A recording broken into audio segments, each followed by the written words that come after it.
Hi hello everyone, এই কৃষ্ণা রাধে রাধে সবাইকে। আমি অনন্যা অ্যান্ড তোমরা দেখছো রিয়েল অনন্যা। চ্যানেল দেখে অবশ্যই বুঝে গেছো আজকে আমি কি করছি। হ্যাঁ হ্যাঁ হ্যাঁ ঠিকই ধরেছো, ওয়াল ড্রয়িং। অবশ্যই জানো তো, এই আঁকিবুকি করাটা না আমার অনেকটা পছন্দের। এই আঁকিবুকি করলে মনে হয় যেন সব থেকে শান্তি পাই। না মানে সব থেকে শান্তি হয়তো ফোন ঘেটেই পাই, বাট এই আঁকিবুকিটা করেও অনেকটা ভালো লাগে। আর জানো এই কাজটা আমি স্টার্ট করেছিলাম রাত্রির মানে না, রাত্রির মানে সন্ধে আর কি, 6:30 7টার সময়। আর শেষ করেছি তার পরের দিন সকালবেলাতে। এটার প্ল্যানিং কিছুই ছিল না যে এরকম আঁকবো বলে। যখন আমাদের এই বারান্দাটা রং হয়েছিল আর কি, তখন তো দেখেইছিলে সিঁড়ির পাশের ওই দেওয়ালটাতে আমি একটা পাখির খাঁচা মতন এঁকেছিলাম। অনেকদিন ধরে আবার মনে ইচ্ছে করছিল আরেকটু আঁকি। এবার শরীরটা খারাপ করাতে বেশি ভিডিও তোমাদের সাথে দিতে পারছি না, তাই ভাবছি যদি আবার তোমরা আমাকে ভুলে যাও, ওই জন্য কিছু ভিডিও করতে হচ্ছিলো। অনেক দিন আগে থেকে মাকে বলেছিলাম, মা আমি একটু কিছু আঁকবো, আমি ভিডিও করে পোস্ট করবো, নাহলে আমার রিচ কমে যাবে। তারপরে বলছে, মা বললো হ্যাঁ তুই আঁক, তোর ইচ্ছে করছে আঁক। তারপরে ওটা আর হলো না, মানে আবার মুড চেঞ্জ হয়ে গেল, একটু দেখতে প্রবলেম হচ্ছিল। খাতা পেন্সিল নিয়ে বসেছিলাম, সেখানেও ভুলভাল আঁকি করে দিয়ে সব খাতা মাথা কেটে দিয়ে সুন্দর সুন্দর ড্রয়িংগুলোকে পুরো জল ঢেলে দিয়ে বেকার করে দিয়েছিলাম। তারপরে ফাইনালি গিয়ে চোখ যখন ঠিক হলো, তখন বাবার কাছে পারমিশন নিয়ে বললাম এই দেওয়ালটা আমারে দাও, আমি আঁকবো। দেখো প্রথম ভয় লাগছিল যে কি হবে না হবে, মানে ঠিক ভালো লাগবে নাকি করতে পারবো না, এরকম ছিল।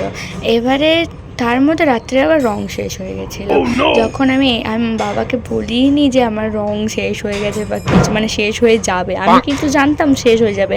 আমি যদি আগে থেকে বলতো তাহলে করতে হবে না, ওই জন্য আমি বলিনি। আমি ফার্স্টে ওই জন্য আমি করে নিয়েছি। এবার আধ খ্যাপচা থাকলে তো অবশ্যই বাবা আমার রং কিনে দেবে আবার, তাই জন্য আমি আর বলিনি। যে আমি রং করা স্টার্ট করে দিয়েছিলাম।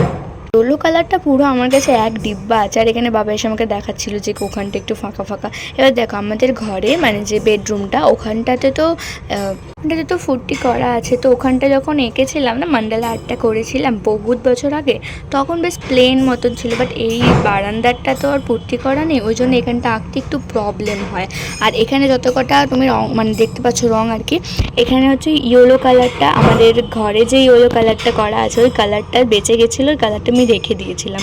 ওই কালারটা দিয়ে এই ফুলটা হয়েছে। অ্যান্ড ফুলের যে মধ্যিখানের ওটা হচ্ছে ফেব্রিক আর কিছুটা অ্যাক্রিলিক কালার মিশিয়ে এটা বানাইছি।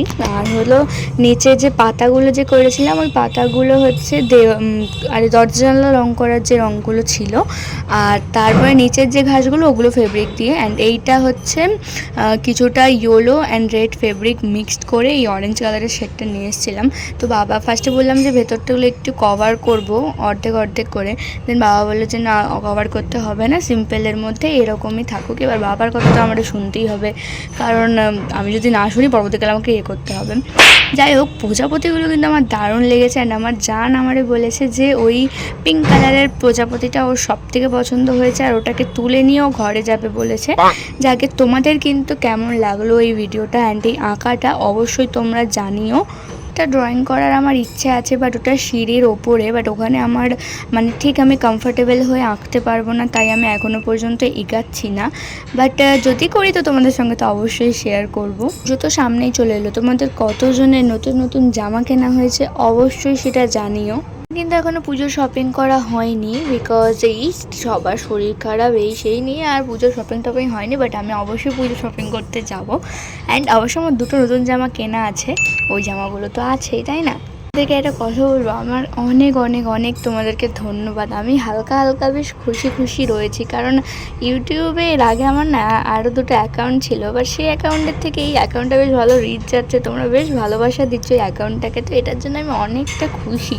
যাকে পুরো আঁকাটা আমার কমপ্লিট হয়ে গেছে। অ্যান্ড তোমরা দেখে নাও, তোমাদের যদি কারো পছন্দ হয়ে থাকে তাহলে অবশ্যই তোমরা লাইক করে দিও, একটা কমেন্ট করে দিও যে কেমন হয়েছে, বা যদি কোনো জায়গায় কোনো ভুল ত্রুটি থেকে থাকে তাহলে অবশ্যই এটা কমেন্টে জানাবে, পরের বার ট্রাই করবো। দেখা হচ্ছে আবার নতুন কোনো ব্লগে, ততক্ষণের জন্য টাটা বাই, ভালো থাকবে সুস্থ থাকবে, অ্যান্ড ভিডিওটাই লাইক করে দিও। টাটা।